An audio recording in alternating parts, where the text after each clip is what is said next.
Okay, welcome back to the next part of my Voyager style grand tour of the outer planets. In the last part of the video, we brought the aerofreighter from Jupiter all the way over here to Saturn, and we actually ended up passing through the rings. The next stage of our journey is going to be going from Saturn all the way over to Uranus, and that's going to take quite a while, about 8 years. If I bring up the orbiter date converter and I put in the time or the date that we're expected to encounter Uranus, which I got from TransX here. If I go forward on this stage, I can see the encounter MJD, and I just put that number into the orbiter date converter, and that tells me that it's going to be 2168. Now, 8 years of time warp is quite a while, so we're going to get going right away so it doesn't take forever to get over there. So looking out the front window, I'm just going to go to 1000x so we can get one last look at Saturn as we pull away.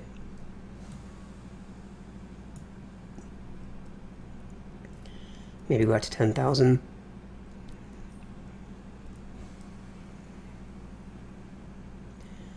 And that's going to do it for our Saturn encounter.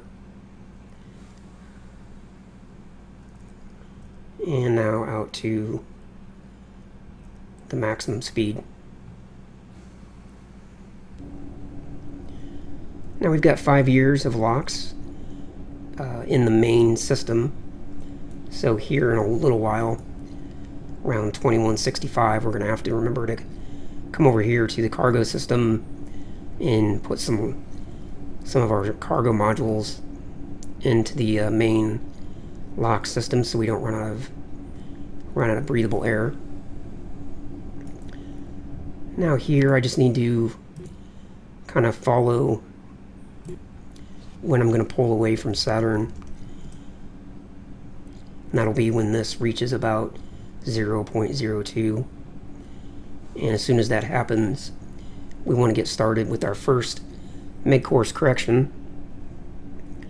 Like I said yesterday, or I should say in the last part of the video, I do think it's good to do that first correction as soon as possible.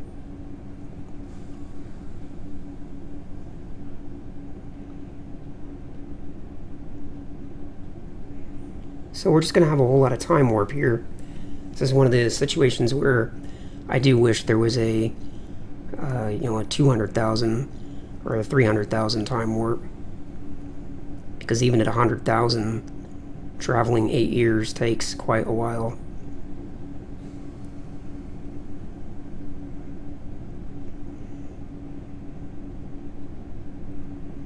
But I will go ahead and record the whole thing. The one time I decided to not record the time warp phase, I had a few people say, no, don't cut anything out, I want to see everything. So I will grant everyone that wish, and the people that don't want to watch can, of course, just skip ahead, 5-10 minutes at a time.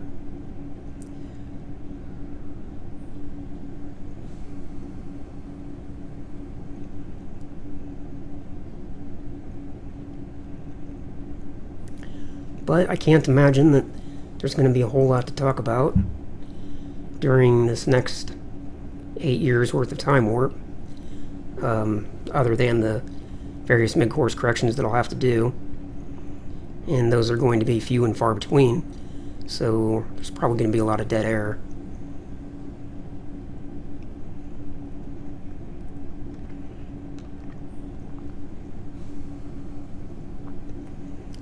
Okay, that ended, so let's go immediately down to 1x and set up our first mid-course correction.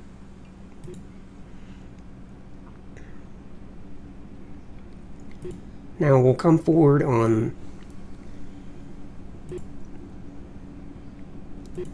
this side, and we'll view our Neptune encounter, and we'll come forward to stage 3 on this side. And before we get going with our mid-course correction with Uranus, we'll reconfigure our encounter at Neptune, because that outward angle and inclination is going to have some slight impact on how we need to do that mid-course correction. At least I think it does. So let's just do what we got to do here. That's going to be, looks like going positive is bringing the minimum altitude down.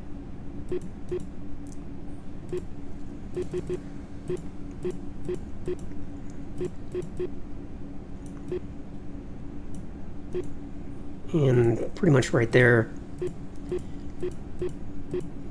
Just get a nice tight pass though, because obviously none of this is going to hold, but we'll just get it all the way down.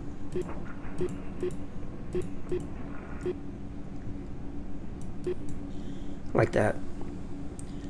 So now we'll come back to stage 2 on this side, and stage 1 over here, and set up the maneuver. Notice it says view maneuver, but if I press VW, it still says view maneuver.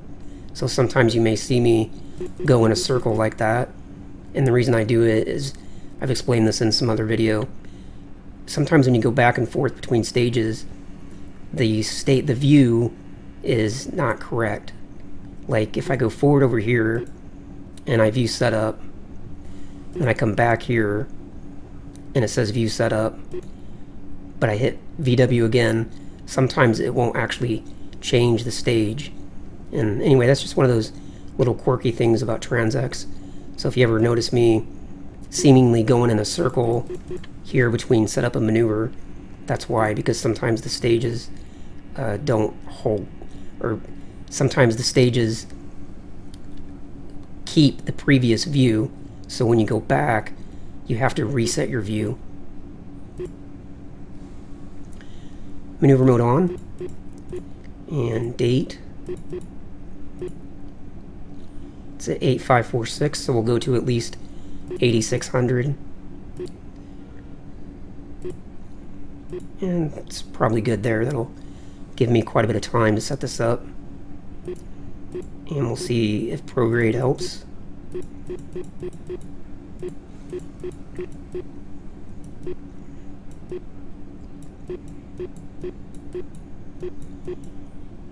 And let's start with bringing the PE ratio down before we worry about relative inclination. So let me start over with the prograde. Okay, that's bringing the PE ratio down.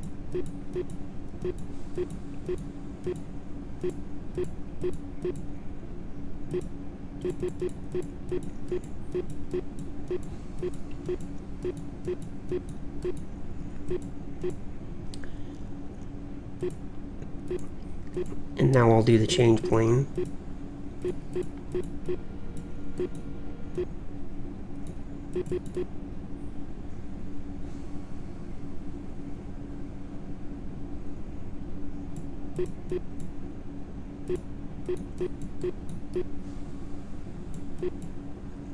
Let's reset that.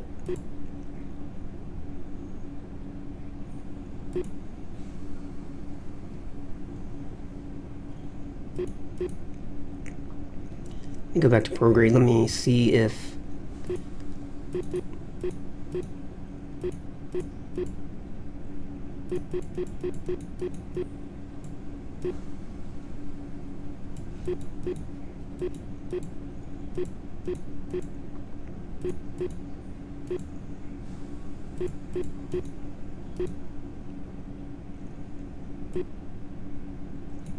okay. Let's see about outward.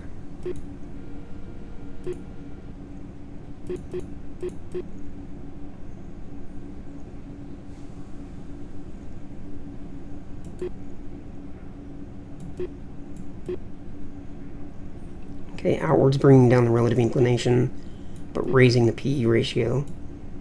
And then prograde is bringing down the PE ratio, but raising the relative inclination a little bit. So we'll go back and forth between these.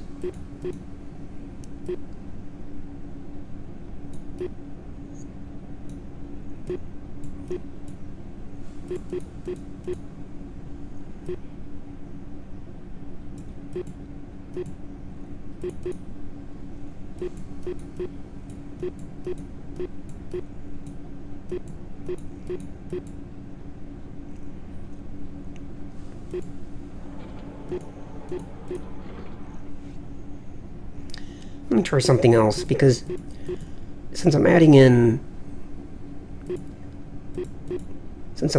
negative outward, that should mean that I'm basically trying to speed up my approach over to Uranus. So let me reset outward and come back to prograde. And let's bring down the relative inclination with prograde.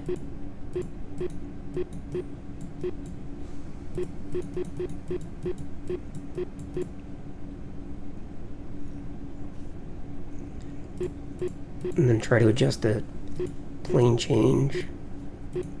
Just experimenting here. I don't really know what's going to help the most.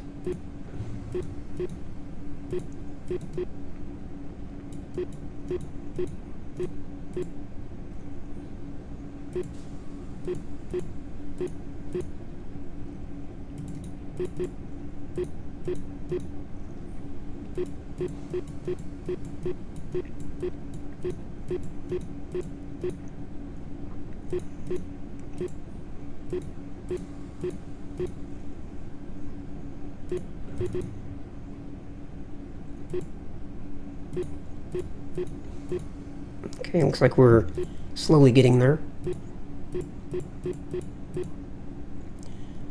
Okay.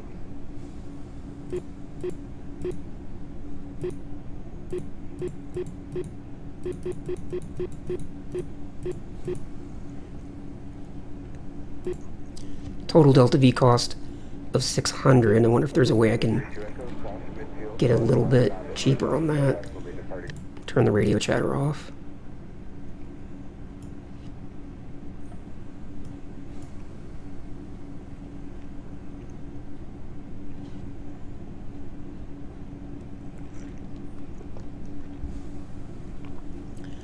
Well, again, in the interest of time, I'm going to go ahead and go with this solution, because this is going to be a very long video anyway, and if I obsess over the details here with the maneuver, it's going to end up being a 3-hour video.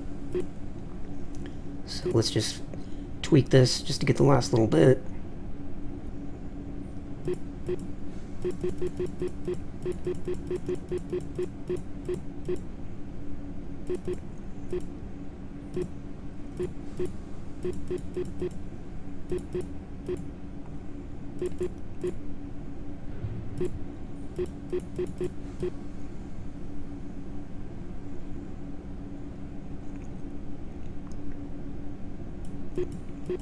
Okay, got the PU ratio down to 1.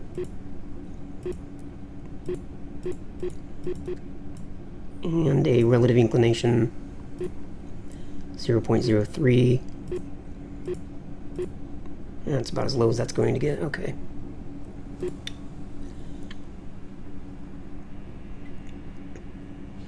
Translation, rotation.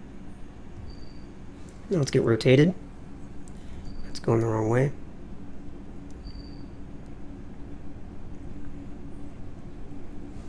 Once I have the green X in one of the corners, like that. Down a little bit.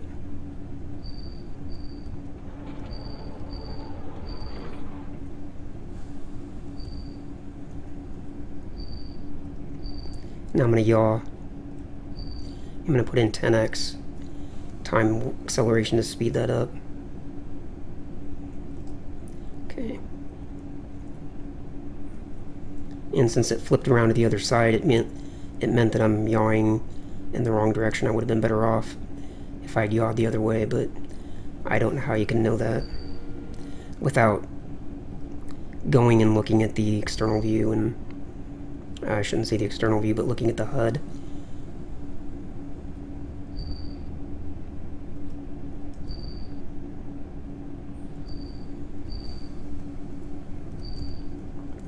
it would help if the green X would have like a color indicator, so if you're facing the direction you need to be facing, then it's green.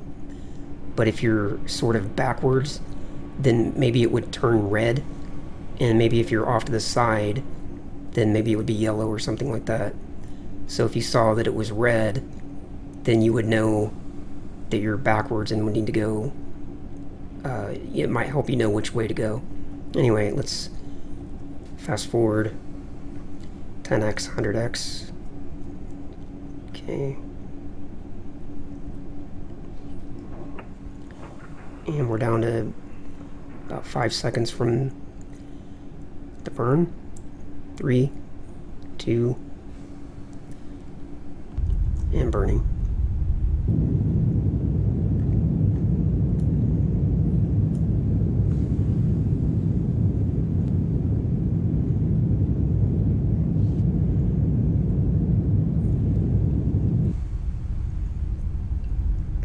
And looks like we're basically slowing ourselves down because we're burning facing Saturn.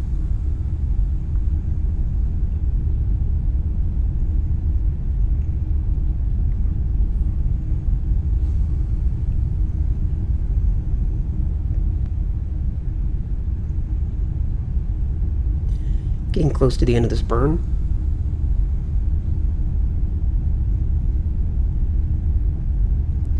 Backing off the main engines.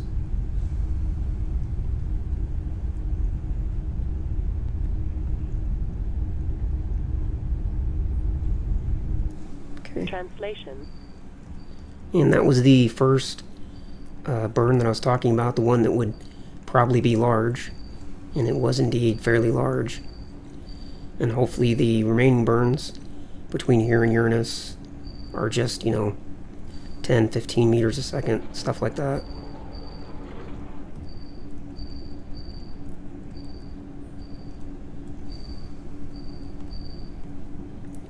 .00. I'm going to remote off. And there we have it. Let's check our encounter date to see how much that changed. So instead of 113233, it's now 113423. That's quite a bit more time. So yeah, another 6 months that we just added to our journey. Okay. Let's get going. Out to 100,000, and we're just going to do a lot of time warp right now because we got a long way to go.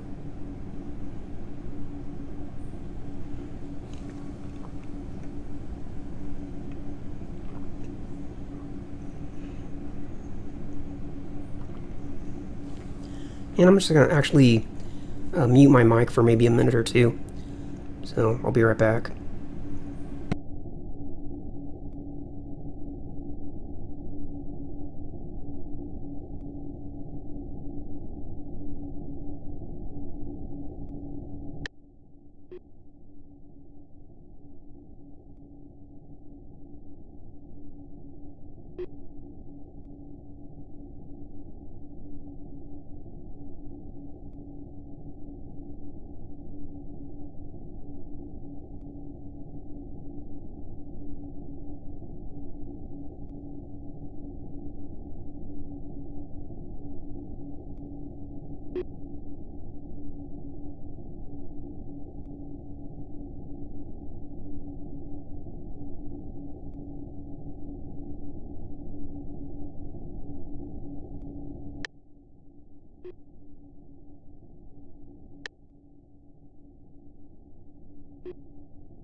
think what I'll do is warp time forward until it's time to resupply our oxygen, and at that time I'll resupply the oxygen and do another mid-course correction, because we are drifting, you know, as expected.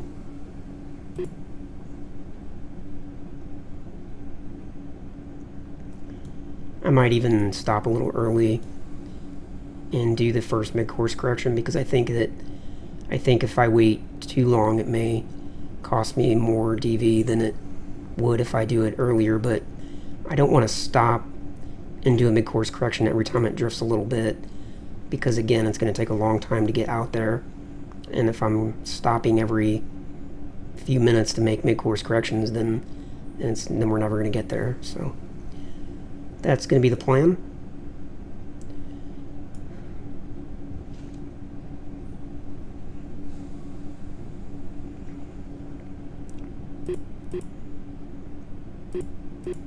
You can see our Neptune encounter, still quite some time out in the future.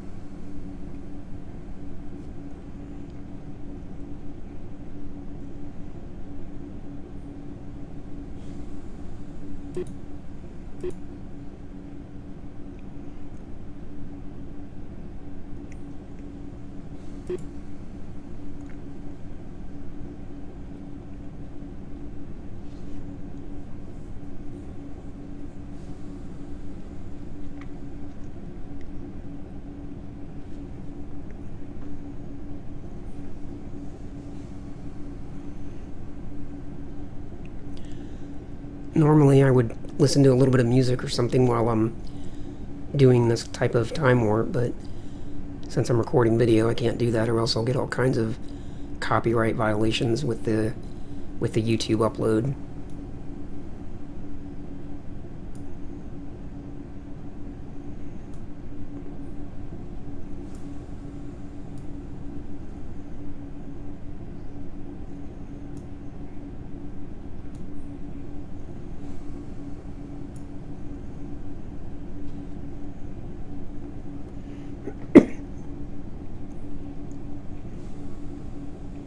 Watching my relative inclination, it's actually coming down a bit, but the PE ratio is going up.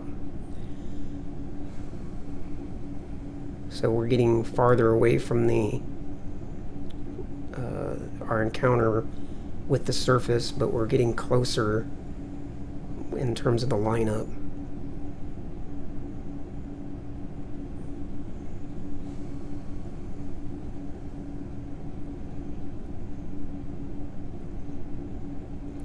Something we can do, can actually come out of time warp for just a moment. Rotation, translation. Just with a little bit of translation, can actually like see if I'm putting in a couple of down presses, that's bringing the relative inclination down. And if I put in a little bit of left yaw, that's bringing the PE ratio down. So even without taking the time to set up a maneuver, I can do a little bit of correcting this way. Since we're so far out, that much, you know, correction goes a long way, just with a little bit of translation.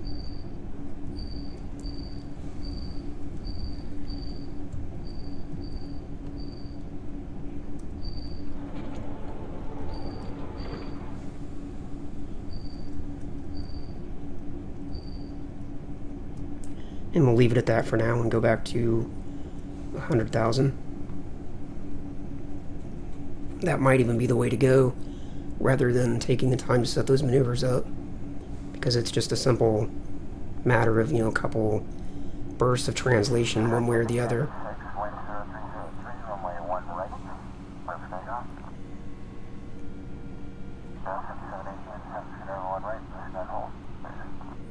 I turned the radio chatter back on just to have something to listen to. And I'll tell you what, my throat's actually a little rough, so I hope you don't mind, but I'm going to go ahead and mute the mic out again for a little while. We've got a long way to go, so if you want to watch everything feel free, of course, but if you don't, just go ahead and skip ahead, 5 minutes, 10 minutes, 15 minutes at a time until we get out to Uranus. But I'm recording everything because some people actually like to watch what happens. So I'm going to mute out for a little bit.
come back at a time warp for a moment and go ahead and top off our oxygen. We're at 2 years, 7 months.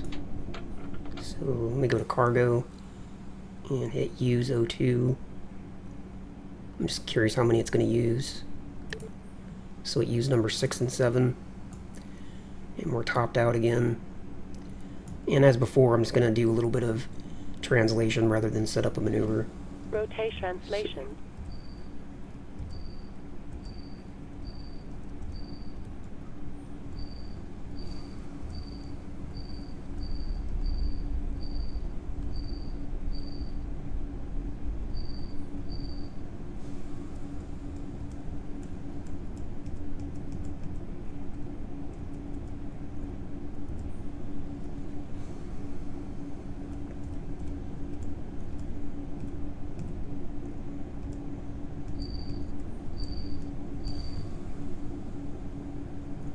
A little bit of forward translation is bringing the PE ratio down, and it's also bringing down the relative inclination.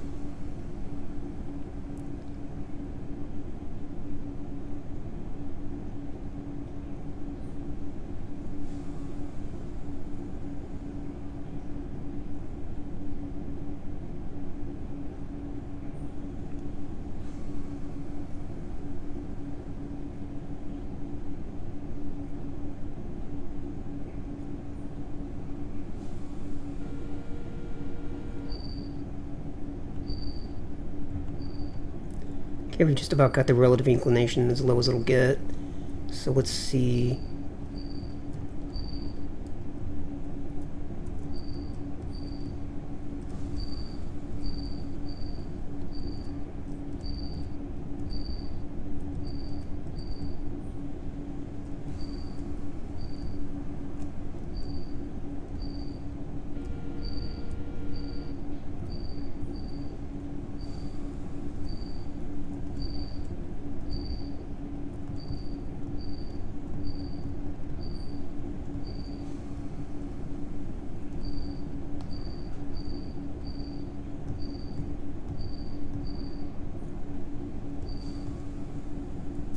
And we'll say that's good enough.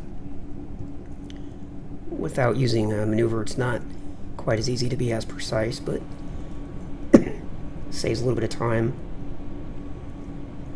And I was kind of just looking at, what do you call it, interplanetary MFD. I don't really use this MFD for much of anything, so I'm not real familiar with this. So I was just kind of looking at it to see what, basically just to see what I could see. I'm going to go back to this view for a moment, because you get cleaner looking displays. At least it's obvious that this is the orbit of Saturn. That's where we were. This is the orbit of Uranus. This is where we're going. And this is obviously where we are. That's our path. And this is where Uranus is at in its orbit. So that much is obvious. But as far as setting up a planet encounter, I don't really know how to do that.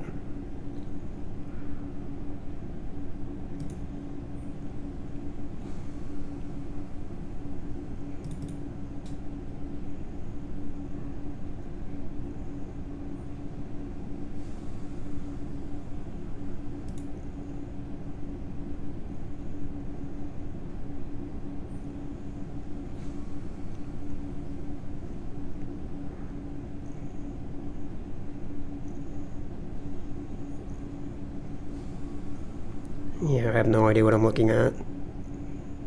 I'm completely unfamiliar with this MFD.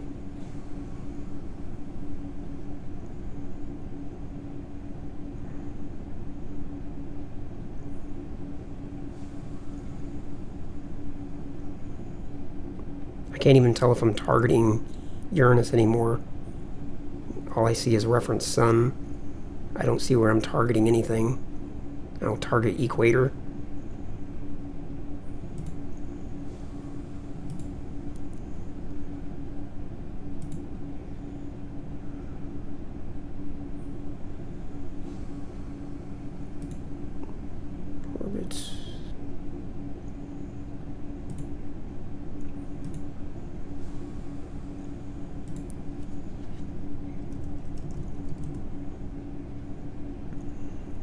Okay, now I've got the target.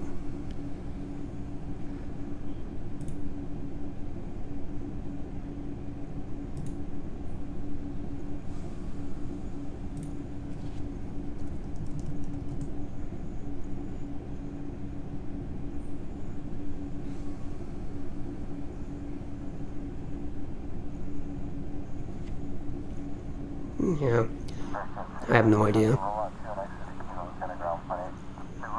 One of these days, I really do want to learn this MFD, though, because I know that it has some aspects that are superior to Transx. So I need to just learn how to use it to go to Mars or something like that, and then, you know, obviously I could adapt from there.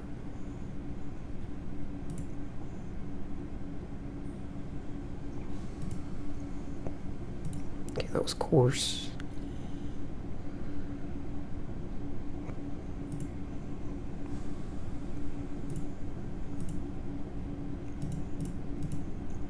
Okay, looks like there's only one menu.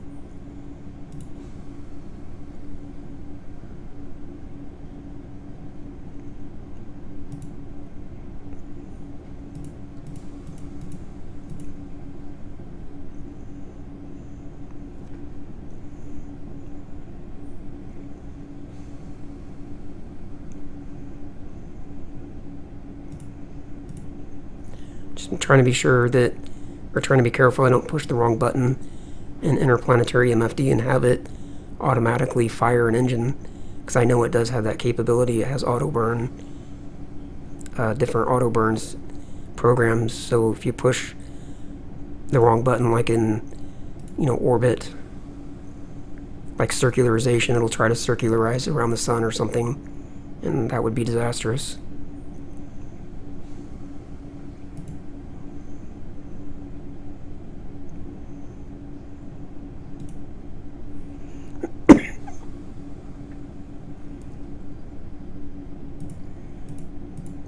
So that's pages back and forth, like page 1, page 2. Reference would be the sun, which is fine, I guess, because we're technically orbiting the sun. Target is set to Uranus, so my question would be just how do I, like if I wanted to tell interplanetary MFD that I wanted to actually go to Uranus, what information does it provide me that would help me do that? So this blue line must be our orbital path.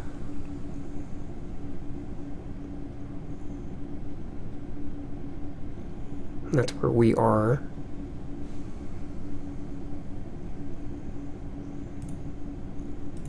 Okay, PRJ, which stands for projection in orbit MFD, but seems to mean something else in this MFD. HTO and transfer MFD means hypothetical transfer orbit. I don't know if that's what it means here or not.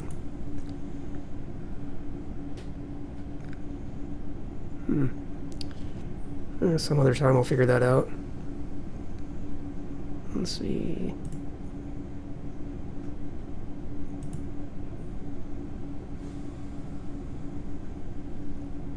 Previous.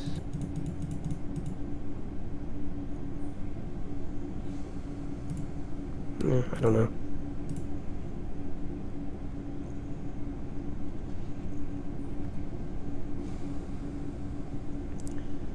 Oh, wow. It's only 2164. We still got like 5 years to go.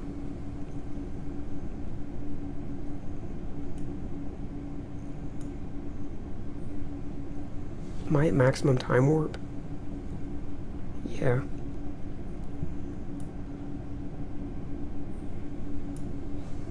When I recorded the Grand Tour the first time, I skipped all the recording of all the of all the time warp.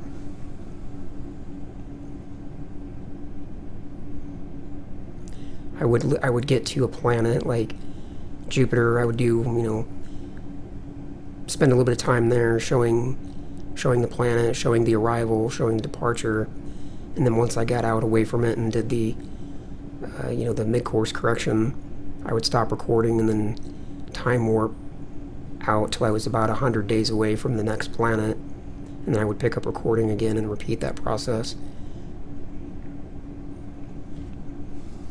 And I'm thinking maybe for these outer planets that might have been a better idea. Getting over to Jupiter wasn't too bad, and then going from Jupiter to Saturn wasn't too bad. But this Saturn to Neptune, or rather Saturn to Uranus leg is very, very long. And if I weren't recording, then I would just Alt-Tab out and do something, browse the web or something. So, since I'm actually recording, I don't have anything to do except look at my screen.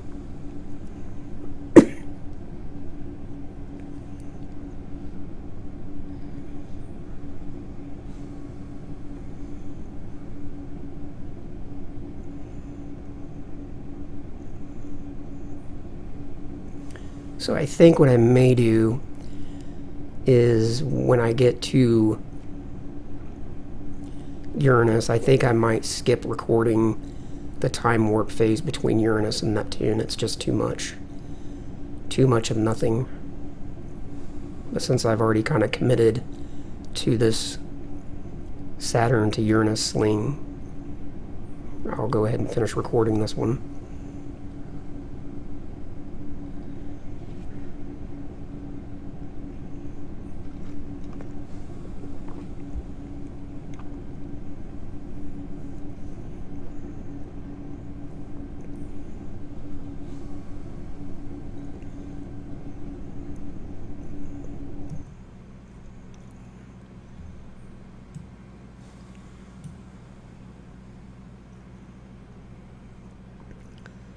One 113,445.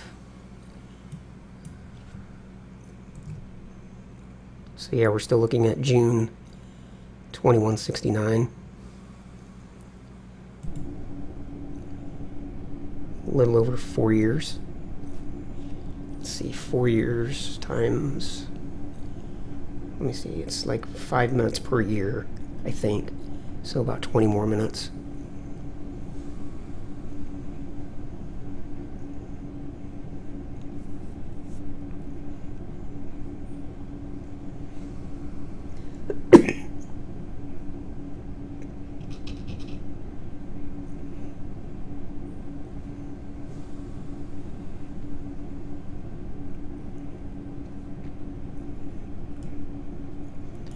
And we've got 3 years, 8 months of oxygen, so we're going to have to top off our oxygen again before we even get to Uranus.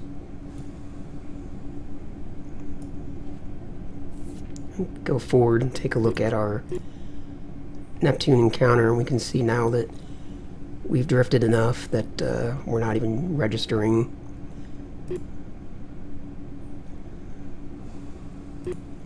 So I think we can probably resolve that without coming out of time warp.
And we'll go with that. We just have our encounter running straight into Neptune.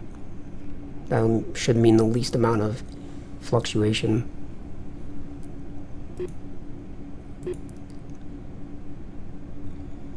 And we'll come back over here. Notice it says view maneuver, but when I press VW, it still says view maneuver.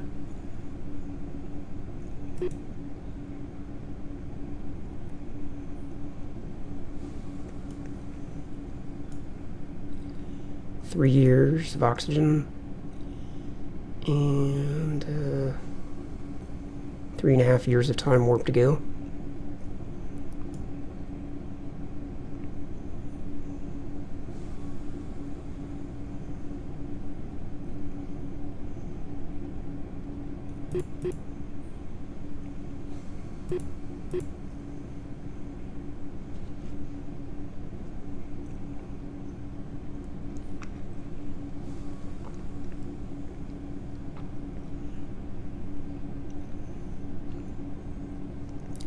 I think I'll just keep time warping until we're down to about a year.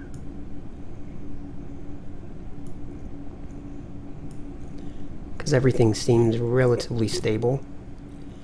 You know, we're holding a relative inclination that's not, 90 degrees or something crazy. And our PE ratio is just 2. It's not 36. So that's reasonably stable.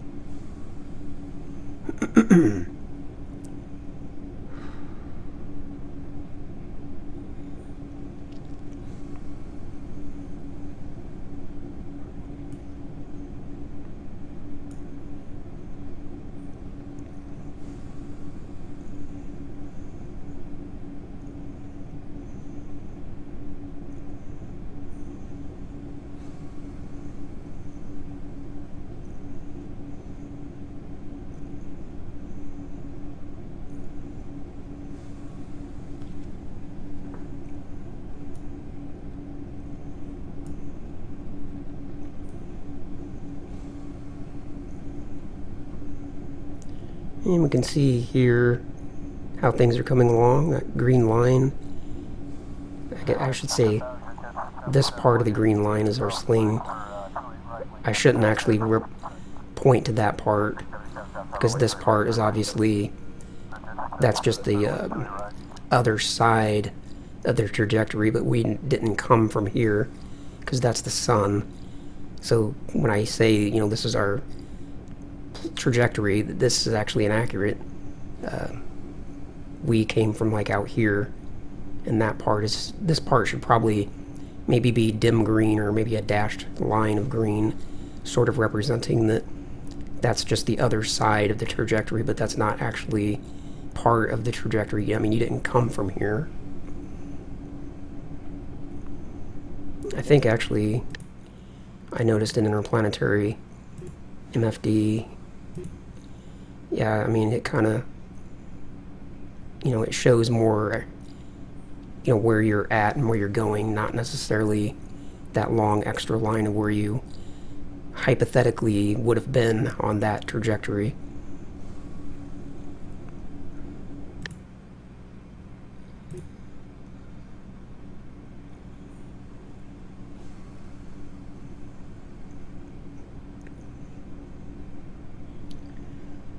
Three years to go.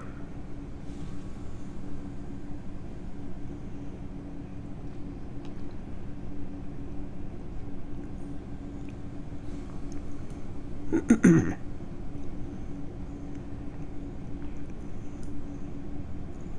guess I could probably hit use locks or use O2. I don't imagine it's affected by time warp. Let's find out. Okay, that's good to know. You can use your O2 even while you're at maximum time warp.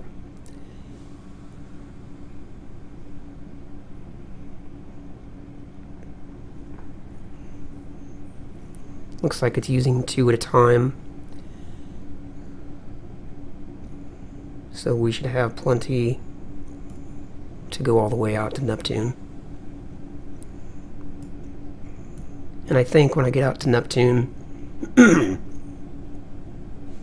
I'll plan on getting into orbit around Neptune and maybe landing on one of the moons.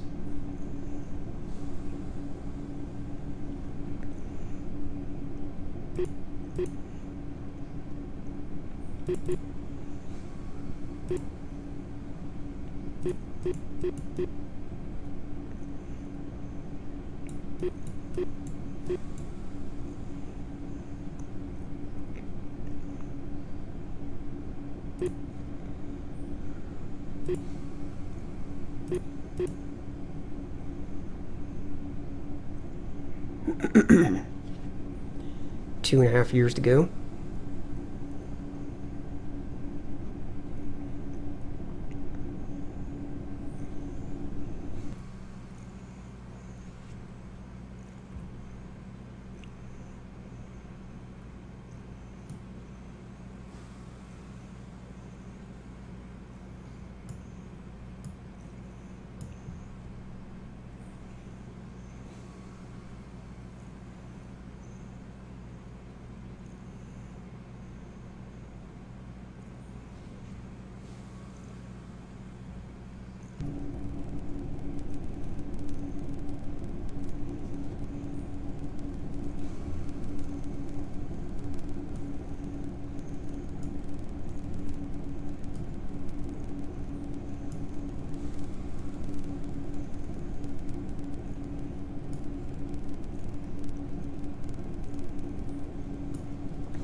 I'm gonna come out of time warp just for a moment. Rotate translation. Do a little bit of correcting here, mainly just to give myself something to do.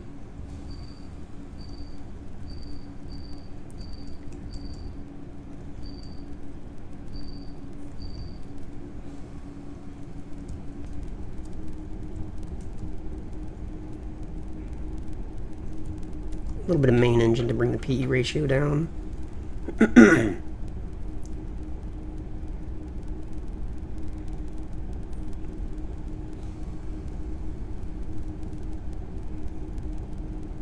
And now a little bit of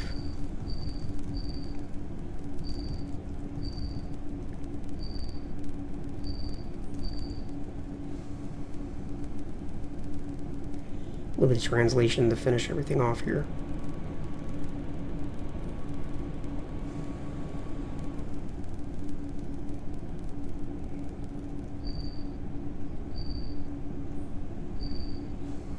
And we'll go with that for now. And back to 100,000.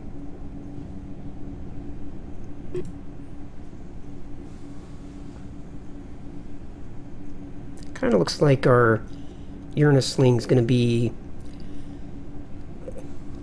It's not quite a proper sling, I don't think. Maybe our date wasn't quite right.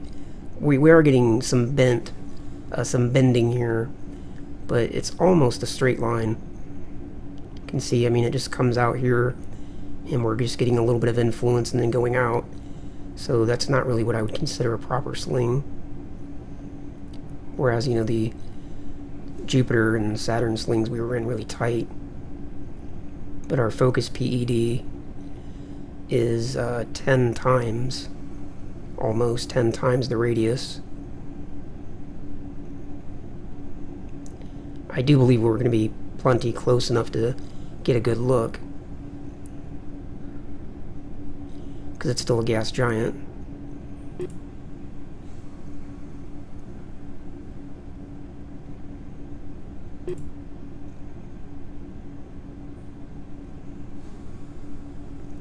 But it's almost more like a...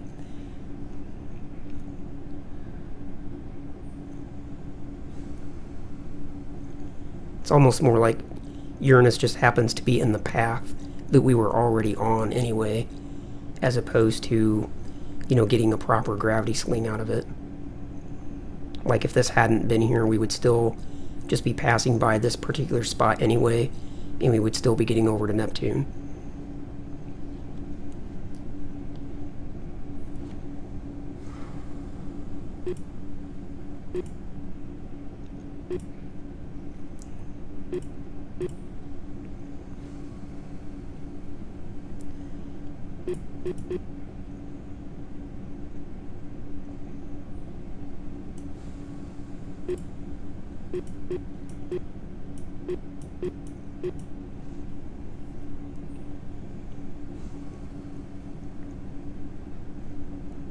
And about 2 years to go.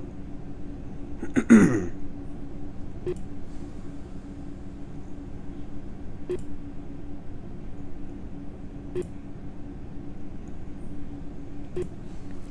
it looks like as we're getting here reasonably close to Uranus, our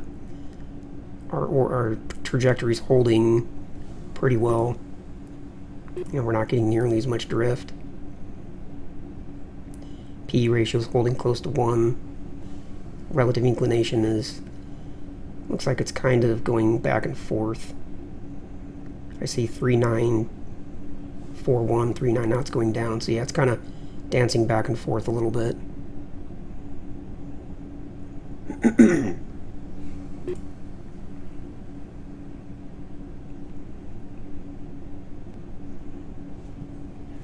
If I ever use this date again, I'll have to see if leaving a day or two later, maybe even a week later, would have a better, a closer sling here past Uranus. I may have left a slightly, either slightly too early or slightly too late. I think if anything it would have been a little too early.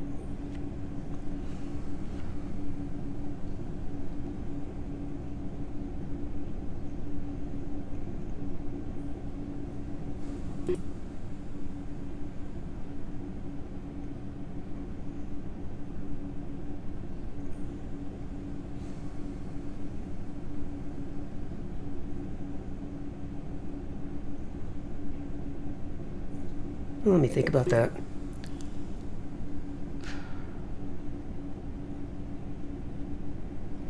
Are we rushing to get to Neptune, or are we trying to stall for time?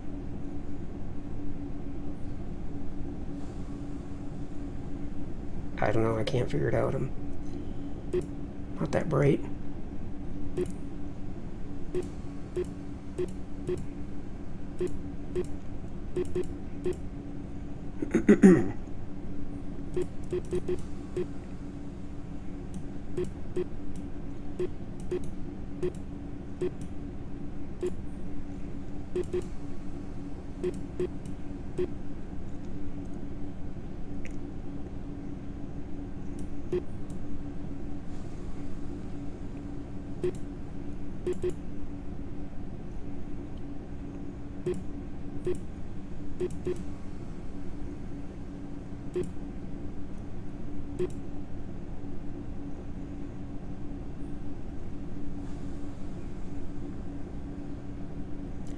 I think we're about 1 year away.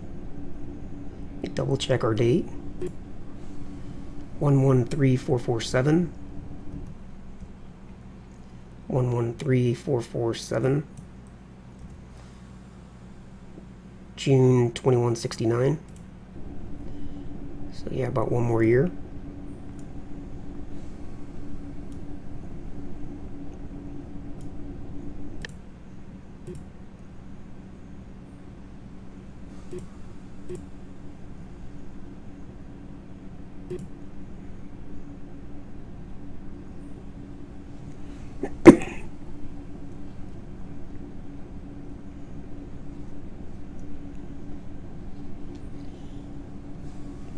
And after that long journey, have to make sure we don't overdo the time warp at the end. You can fall into that trap of becoming desensitized to the 100,000 time warp, and then when you get relatively close, you just, you know, warp in really fast and then just fly right past it. I've done that before.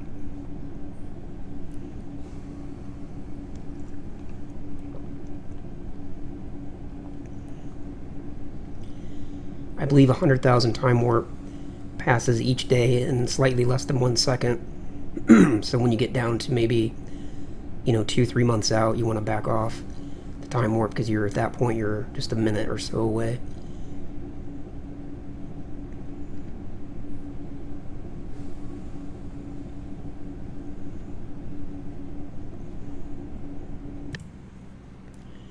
And of course we want to keep an eye on our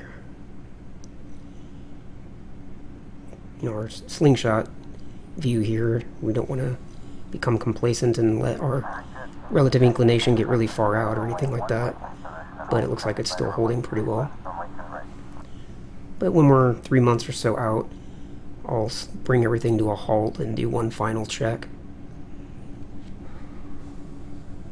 And we can kind of look here at our encounter Neptune in the meantime, and kind of do what we were doing.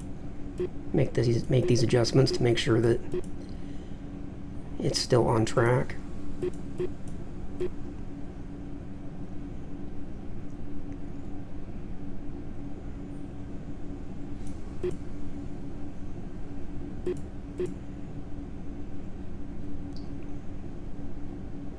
Because in theory, as you make the change to get your encounter at Neptune where you need it, it could have some small impact on how your relative inclination and PE ratio needs to be from your Uranus sling, or any planet you're going to, the next one in the sequence.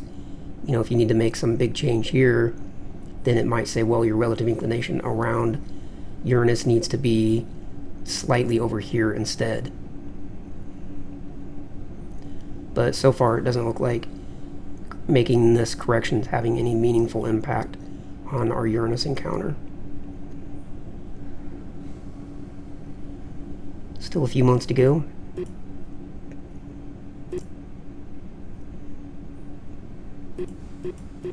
I'm just going to keep adjusting this, and I'll just have it impacting Neptune, because obviously it's not going to make, if we're not saying that that's our final goal is to crash into Neptune. You can see it changes radically just by a matter of seconds. So by having it dialed all the way into the crashing into Neptune, it will give us the least amount of fluctuation regardless which direction it goes.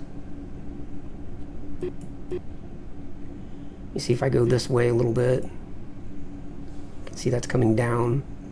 So if I err out that way, then we should be getting closer in. And let me just go out quite a bit. We'll see if that'll...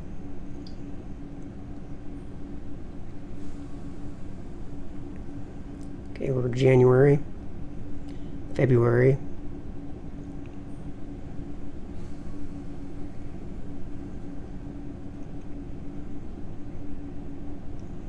You can see it's still drifting this way, so add in some more.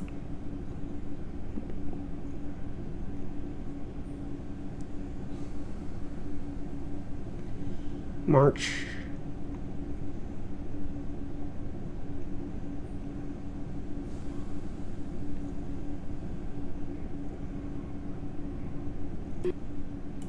Go out a little farther again.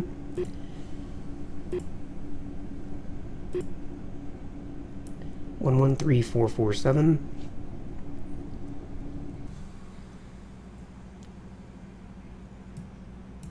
1, 1, 3, 4, 4, 7. So we're still looking at June 2169. We're getting pretty close. You can see one of our stages just ended.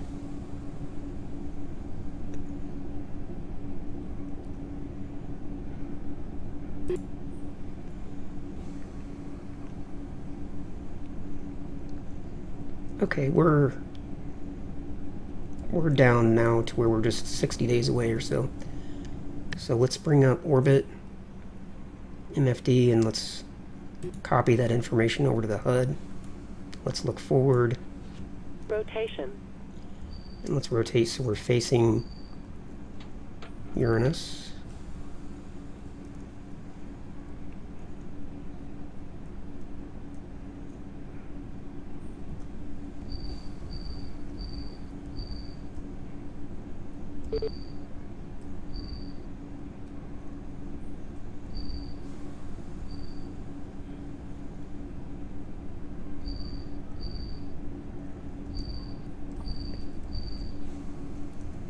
And that will be Uranus right there in front of us. You can see it. I'm going to hit Control S right now. I'm always a little nervous that after doing one of these long time warps that the orbiter's going to just up and decide to crash on me. Okay, now bring up Transx. Let's go forward out to the Neptune encounter. Everything looks good there. Come back to stage 1. And we can't actually do a maneuver, as I discovered or found out yesterday, or realized what happens when I turn maneuver mode on. Since this is stage 1 and this is stage 1, you'll notice as no matter how much I put in, it doesn't have any effect here, so I'm going to just reset that, turn maneuver mode off, and we'll just use a little bit of translation to bring that relative inclination down.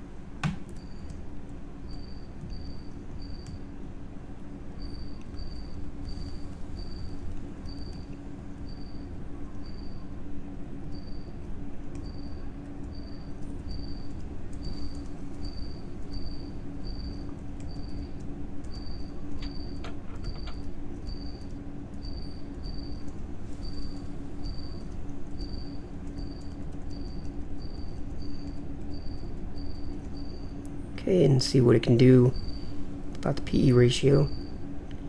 Yeah.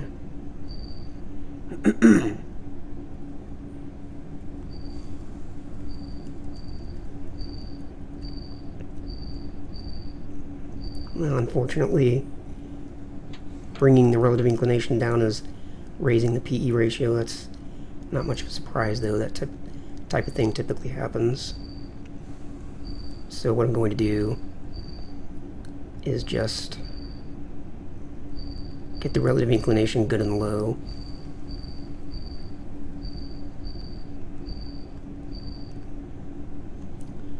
And we'll go ahead and warp time ahead and just kind of see what happens with the PE ratio. It's still pretty low, 1.02.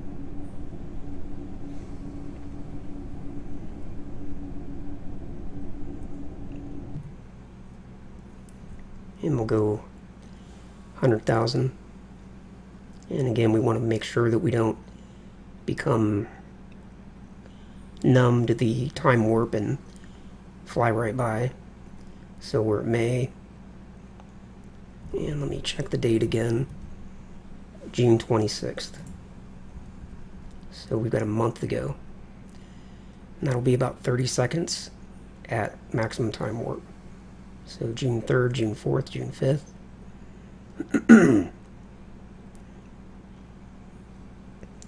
And at June 16th, come out of time warp and see how our numbers are looking. Rotate translation.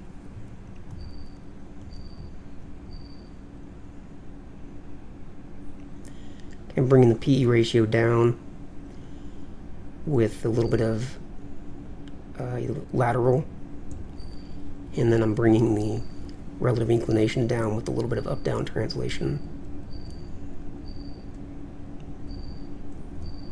And it's good and low right there. Let's quickly go forward, check our Neptune encounter. Looks good. So I think we're okay to go forward with our sling. Actually, let me go ahead and leave this view up here.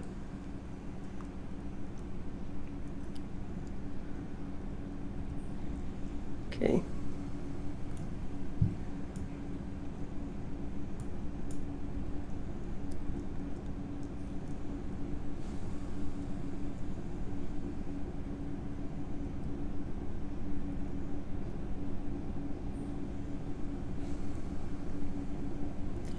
And that's the Uranus sling.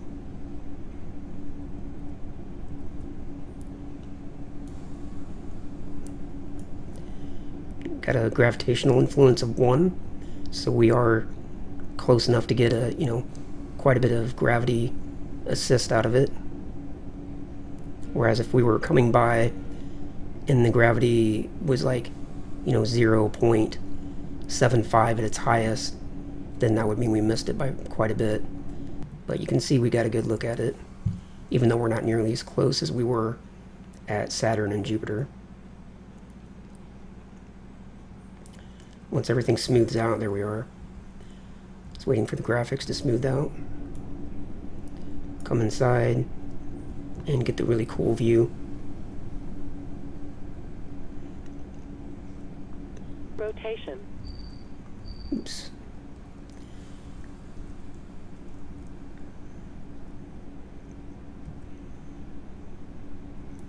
Graphics still look a little lumpy to me.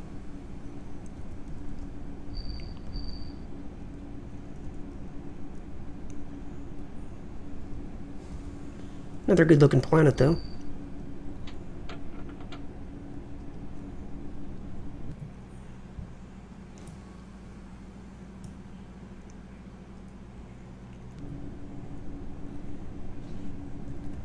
Okay, let's take a look at some stuff. And then we'll wrap it up for this part of the video. Oxygen, let's go ahead and fill up. Okay, we're back to 5 years. I'm going to control S here before I get to periapsis. I think that'll make for a good save point. I wish I'd done that with the other encounters.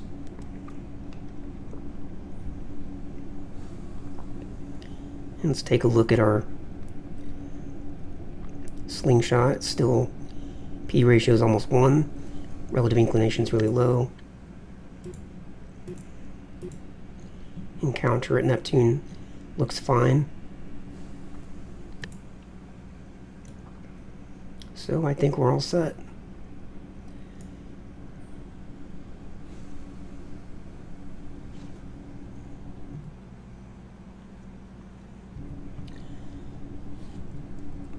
Go ahead and warp time forward like I did before, so we can go ahead and go all the way past our encounter, past periapsis I mean.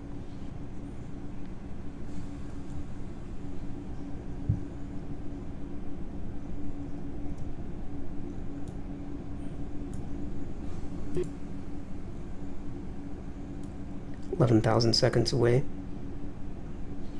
Translation. Rotation.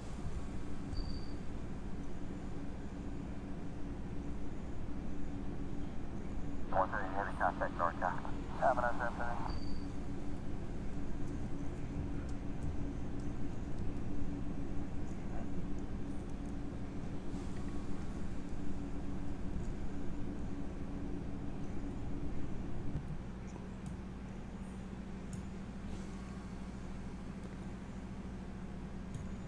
We've got one of the moons. Ariel, Miranda, Oberon.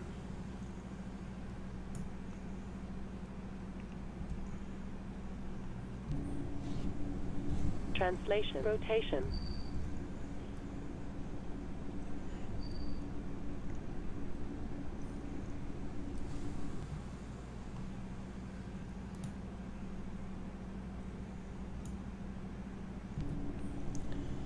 Okay, I think we'll leave it there.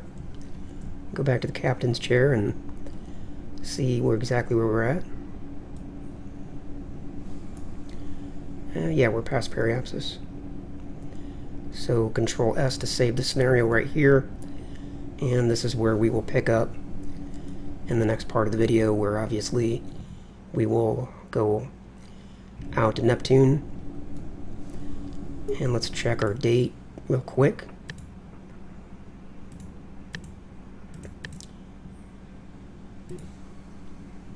So we're saying we're going to encounter Neptune here.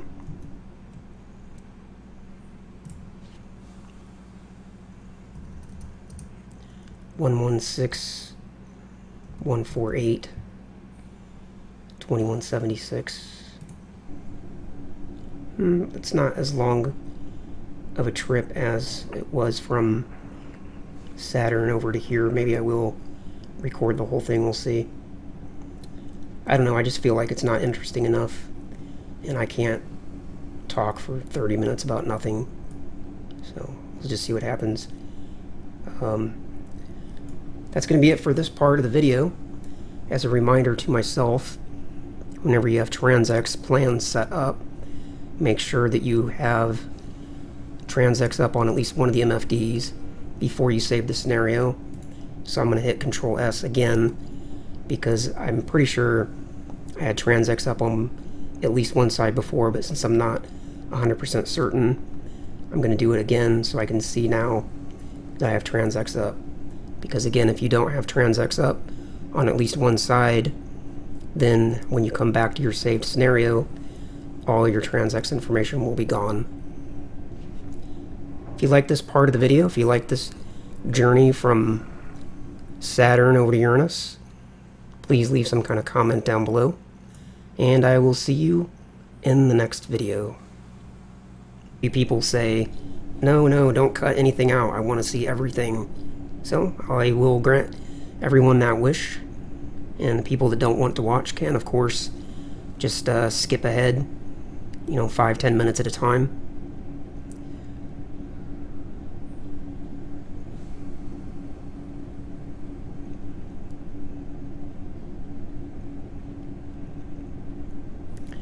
But I can't imagine that there's going to be a whole lot to talk about during this next 8 years worth of time warp, other than the various mid-course corrections that I'll have to do, and those are going to be few and far between, so there's probably going to be a lot of dead air.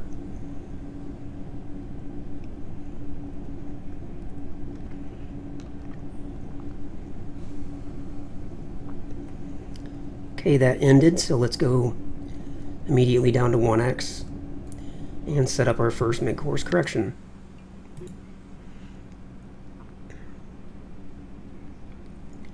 Now we'll come forward on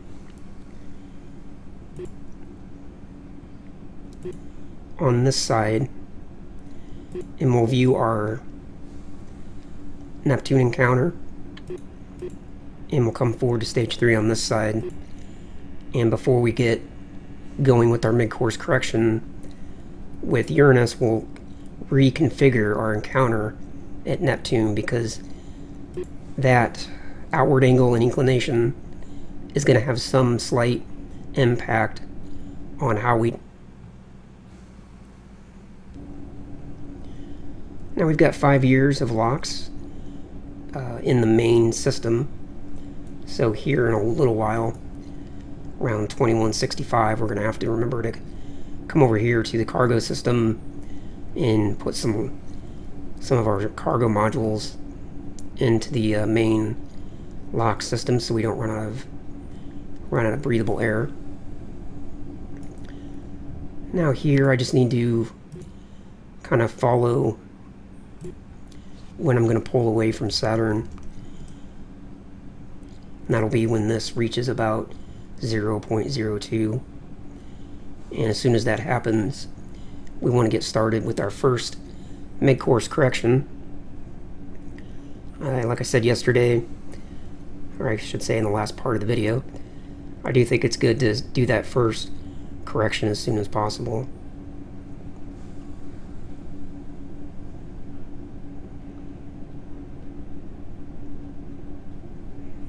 So we're just going to have a whole lot of time warp here. This is one of the situations where I do wish there was a 200,000 or a 300,000 time warp, because even at 100,000, traveling 8 years takes quite a while.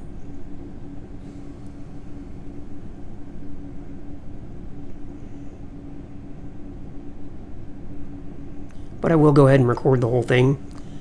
The one time I decided to not record the time warp phase, add if you need to do that mid-course correction. At least I think it does. So let's just do what we got to do here. That's going to be, looks like going positive is bringing the minimum altitude down.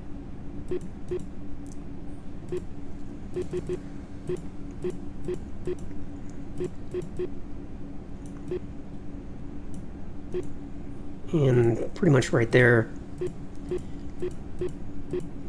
Just get a nice tight pass though, because obviously none of this is going to hold, but we'll just get it all the way down.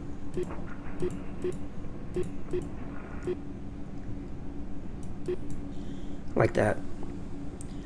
So now we'll come back to stage 2 on this side, and stage 1 over here and set up the maneuver. Notice it says view maneuver, but if I press VW, it still says view maneuver.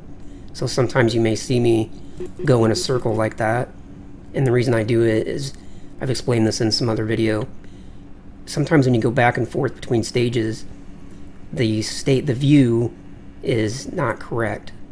Like if I go forward over here and I view setup, and I come back here and it says view setup, but I hit VW again, sometimes it won't actually change the stage.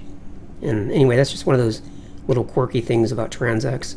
So if you ever notice me seemingly going in a circle here between setup and maneuver, that's why, because sometimes the stages don't hold, or sometimes the stages keep the previous view, so when you go back you have to reset your view.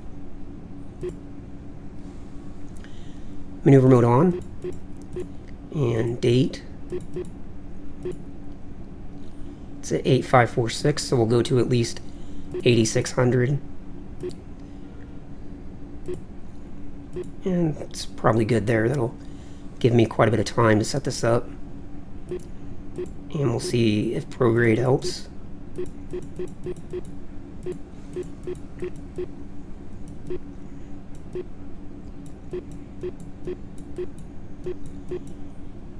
And let's start with bringing the P ratio down before we worry about relative inclination. So let me start over with the prograde. Okay, that's bringing the P ratio down.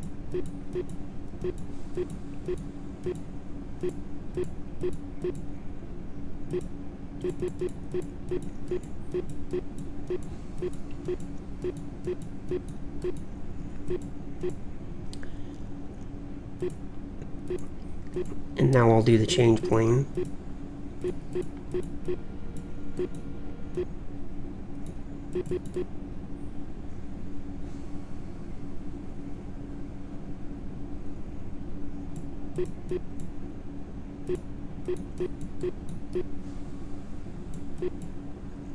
Let's reset that. Okay, welcome back to the next part of my Voyager style grand tour of the outer planets. In the last part of the video, we brought the aerofreighter from Jupiter all the way over here to Saturn, and we actually ended up passing through the rings. The next stage of our journey is going to be going from Saturn all the way over to Uranus, and that's going to take quite a while, about 8 years. If I bring up the orbiter date converter and I put in the time or the date that we're expected to encounter Uranus, which I got from TransX here. If I go forward on this stage, I can see the encounter MJD, and I just put that number into the orbiter date converter, and that tells me that it's going to be 2168. Now 8 years of time warp is quite a while, so we're going to get going right away so it doesn't take forever to get over there. So looking out the front window, I'm just going to go to 1000x so we can get one last look at Saturn as we pull away.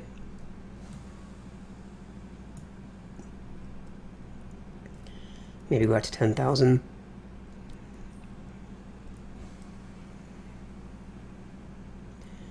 And that's going to do it for our Saturn encounter. And now out to the maximum speed.